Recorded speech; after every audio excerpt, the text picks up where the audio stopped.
family. Okay. Kasi ang San Juan Mayor, parang puno na rin naman ng mga celebrities. Ganun ba? Marami po kayong mga leaders na celebrities din. Oh, thank you po, thank you. So hindi po ba magiging possible na maging ano na rin to, City of the Stars na rin? Well, una po, I'm flattered with what you just mentioned. Kami naman po ay napagkatiwalaan ng aming mga mamamayan na maglingkod at naniniwala naman po ako na sa loob ng 5 taon na tayo naging mayor, naging maayos sa mga ating pamamalakad. Lalo-lalo na ng panahon ng pandemic ay nangunguna parati ang lungsod ng San Juan. Number 1 po tayo sa vaccination. Isa po tayo sa mga talagang nakabangon agad pagkatapos ng pandemya. At ngayon po ay tayo rin ang nag-iisang lungsod sa Metro Manila na 100% ang barangay sa Intranta. Tayo rin po meron pinakababang crime volume sa Metro Manila. Kaya nga maraming mga negosyo na bubukas dito sa aming lungsod, sa lungsod ng San Juan, sapagkat maayos po ang pamamalakad ng pamahalang lungsod. Of course, I welcome Charm here in Venus Mall. Nakita naman itong bagong mall ng Ortigas, bago, malaki. It's really a leveled up mall experience here in Venus Mall. At natutuwa po ako tuwing may nagbubukas. Kaya nga ako nandito kami ni Vice Mayor Angelo Pulilis sapagkat ito yung paraan namin na ipakita sa mga negosyo na supportive po ang local government sa kanila. At meron po tayong pagkakataon na makadalo sa mga pagbubukas sa mga negosyo. Pupunta po tayo sapagkat anumang kitain ng ating mga negosyo, yan po ay nagiging business taxes po para sa atin. Nasa naman pinapupunan natin ang pagpapatakbo ng ating pamahalaan sa araw-araw. Totoo po ba si Daniel Padilla nadadalas daw po rito at balak ring magkaroon ng negosyo?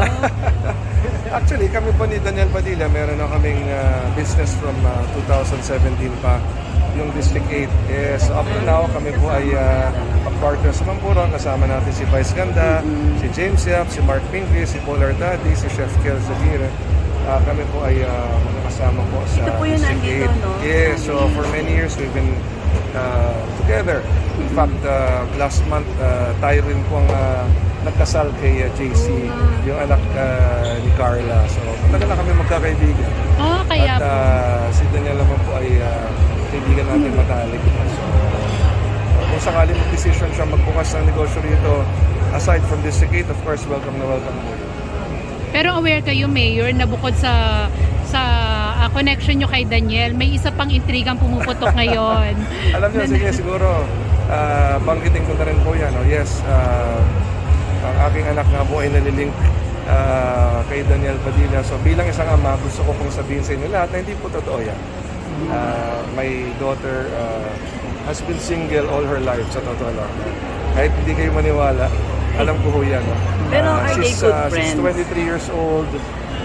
She's now focused on her studies kasi siya po ay in fact nasa Amerika po ngayon sapagkat sa September po ay magsisimula na siya sa kanyang Masters in Marketing Intelligence. Yan po ay sa Fordham University. So pagka-graduate yan ng early part of this year from De La Salle University, nag-aral po siya sa UCLA ng isang program in finance. Sa September po ay magsisimula na ang kanyang master. So hindi po totoo yun. So ako na po nagsasabi. In fact, alam ko po na nililink na siya ng ibang mga tao. Pero bilang isang ama, ako na po magsasabi na hindi po totoo yan. So kung meron man mga tao nagsasabi po na anak ko ho yan, ako na po nagsasabi hindi po yan totoo. Pero Mayor, paano nyo nalaman na nauugnay nga sa anak nyo? At ano yung first reaction nyo nung nalaman nyo na naliling pala sila? Actually, hindi naman siguro lingid sa inyong kaalaman na napapag-usapan na rin lately at in fact, nasasama nga siya sa mga comments.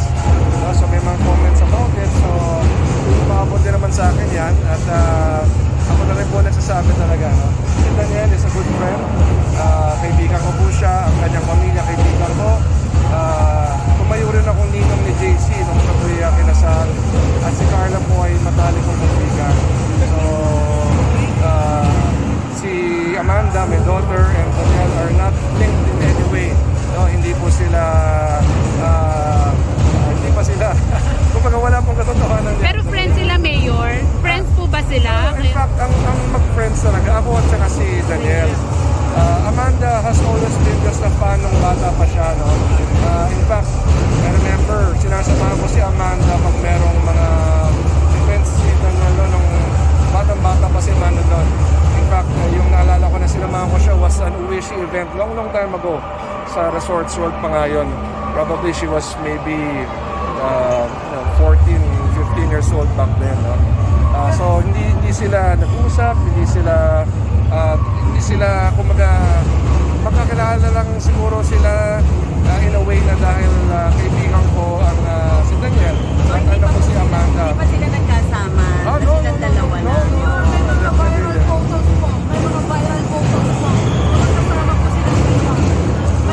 Saan po sila magkasama?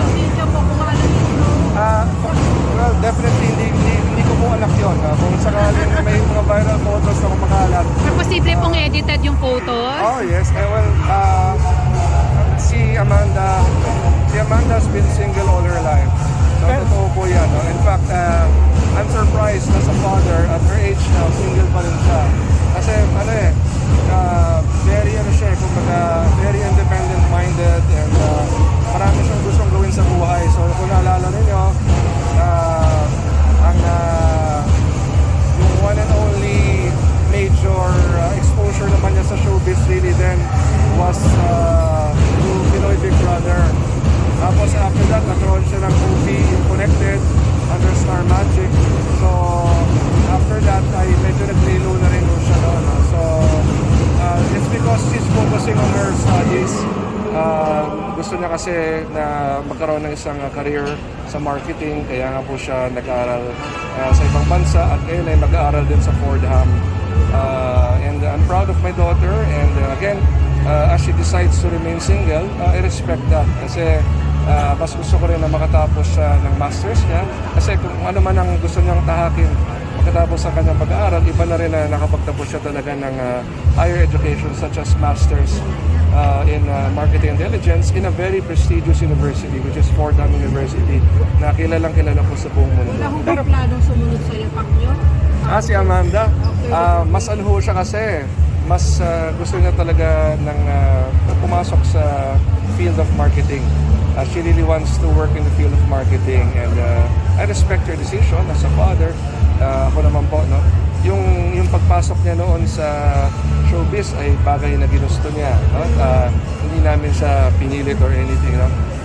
Ginusto niya talaga yun. Yung And wala na ho ba siyang balak uli na pasukin? Well, actually after yung Pinoy Big Brother niya, siya ay nagkaroon nga ng movie, Connected, no? Kasama yung mga kapwa PBB celebrities na nakasama niya sa bahay ni Kuya. At she remains to be under Star Magic. Meron naman siyang contact sa Star Magic. In fact, kami ni Direk Loren madalas nag-uusap din at saka ng management niya. So, medyo showbiz father din ako paminsan-minsan kasi I also wanna guide my daughter. So, syempre kung ano mga kontratang pinapasok nila with Star Magic, I always get to And review. open naman po si Amanda pagdating sa love life. Alam nyo, matatawa kayo. Never siya nagka-boyfriend talaga. So siguro kanina maingay na ulitin ko rin yung binanggit ko. Because just to set the record straight, okay? Hindi po si Amanda at saka si Daniel Padilla. Wala pong katotohanan yan. At kung meron mang mga taong nagsasabi na sila, ako na po ang nagsasabi na hindi po yan totoo. I'm aware that there are some showbiz personalities who are trying to link them together. Hindi po totoo yan. No? Wala pong katotohanan yan. At kung meron man mga nagsisirculate na pictures trying to make it appear as if sila po, ako na ho nagsasabi hindi po yan totoo. Kasi Daniel Padilla po ay kaibigan ko since 2017 at nagbukas nga kami ng negosyo dito po sa Green Hills, so District 8. Up to now naman po ay bukas pa rin. We remain good friends. That's why I was very honored na ako po ang napili ng kanilang pamilya na pamuno ng kasal po ni JC at kinuha rin po akong ninong.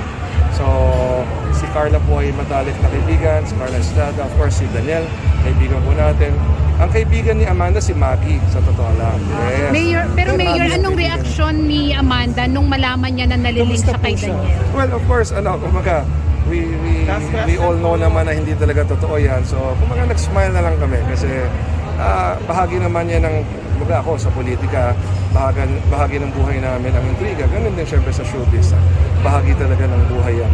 Although she's not active in showbiz anymore compared to before, yung kanyang mga intrigue kasi bahagi na ng buhay namin yan eh.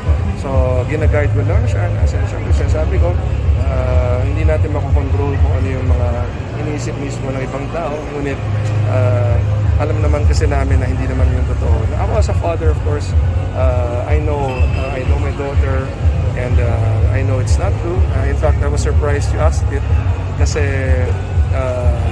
nakikita ko rin nga yung mga comments na umaabot din naman sa akin kasi siyempre yung mga taong mga nagmamahal sa atin ay nagsasabi rin na meron ganito mga comments. Mayor, ito na lang po. What if ever naman ligaw talaga si Daniel? Kasi Single naman sila. Moto po kayo. Last stop talaga. Ako, actually hindi ko nakikita ang mangyayari yon kasi Bakit naman, Mayor? Maganda yun. Parang silang single. Parang sure na sure kayo na ano. hindi ko naman nakikita ang mangyayari yon kasi baka merong ibang mga focus din naman si Daniel ngayon. Di ba, meron nga siyang bagong business at hindi ko naman din siya tinatanong tungkol sa love life niya. But again, I'd like to share that when we opened the District 8, sila pa ni Catherine noon. So Catherine was part of the opening of District 8 and in many instances ay nakasama rin naman namin siya at mabait siya. Rin, maayos naman po yung mga panahon na kami nagsama. So again, whatever Daniel chooses in his life, I'm sure yan naman po ay base sa kanyang decision. He's already... Pero Mayor, did you bring it up with Daniel kasi concerned yung daughter mo? Hindi naman. Actually kasi alam nyo kung alam naman natin hindi totoo. Kumbaga, hindi na para pagtuunan pa ng pansin. Kasi alam naman namin talaga hindi totoo. So, Talagang kilala niyo si Daniel and your daughter. yes, Kaya, and I know because if it were true, which I'm telling you it's not, diba? I would have somehow been involved in talking to both of them or to Daniel, diba? Pero hindi talaga yun. Kumbaga, Pare-pare po ba sila? Mayor? ano po yan? Pare-pare sila. Ano po, sorry? Parang tropa. No, not Tropa at all, sila. not at all. Tropa din. Not at all. Actually, sa totoo lang, hindi ko alam yung scope ng mga lumalabas na balita. Kayo na ho magsabi sa akin. Ano ba ang pinapalabas ng mga tao? Tapos sila, yung mga pictures na naka-active together. Magsasama sila. Hindi po totoo yun. Hindi po totoo. Baka ibang tao yun na napagkamalan ng si Nakamukha Amanda. lang, ganun. Or it's possible because of artificial intelligence. Ang dami naman ngayong Pwede. mga gumagawa ng mga Pwede. stories. No? Okay po. Okay, thank you, Mayor.